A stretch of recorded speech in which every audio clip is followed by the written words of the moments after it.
C'est à la station qu'ils ont trouvé refuge. Dans ce centre de rencontre et d'écoute pour homosexuels, l'association nationale Le Refuge vient de créer son antenne strasbourgeoise. Accueil et aide sont proposés aux homosexuels de 15 à 25 ans en rupture avec leur entourage. À l'origine, Jimmy, étudiant, s'occupe depuis 1 an des démarches pour la création de cette antenne. Aujourd'hui entouré de 16 bénévoles, ils répondent aux besoins des jeunes strasbourgeois.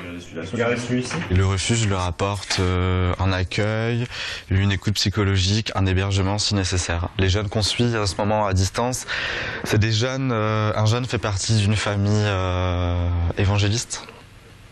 Donc il vit très mal son homosexualité. Et le deuxième faisait partie de la communauté musulmane.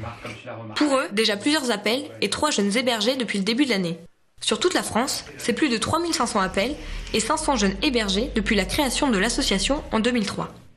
Mis à la porte par sa mère, Stanislas a fait partie de ces jeunes à Marseille. J'avais peur à franchir la porte du refuge par peur au regard, aux homophobes, tout ça. J'avais peur.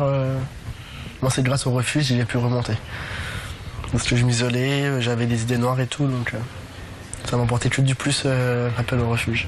Et maintenant que je suis à Strasbourg, j'ai voulu aider à mon tour les jeunes parce que je sais c'est quoi la situation en fait.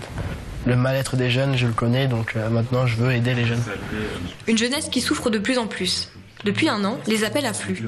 On compte 930 appels en 2012 contre 1160 en 2013. Un besoin lié à l'actualité. Depuis l'adoption de la loi sur le mariage pour tous, on a constaté tout de même une normalisation d'un mode de vie commune des LGBTI et des jeunes particulièrement.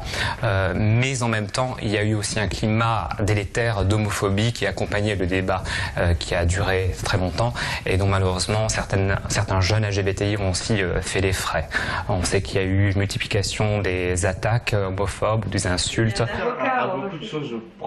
Même si l'association tourne déjà, les démarches et recherches de partenariat sont encore d'actualité. On cherche un autre local ou une autre association qui pourrait nous accueillir, mais un peu plus discrète. Parce qu'on sait très bien qu'il y a des jeunes qui franchiront pas les portes de la station, puisque la station est affichée comme centre LGBTI. En attendant, l'inauguration officielle de l'antenne de Strasbourg aura lieu le 31 mai à l'IFCAD de Schiltigheim. Moi, ça me fait trop penser à...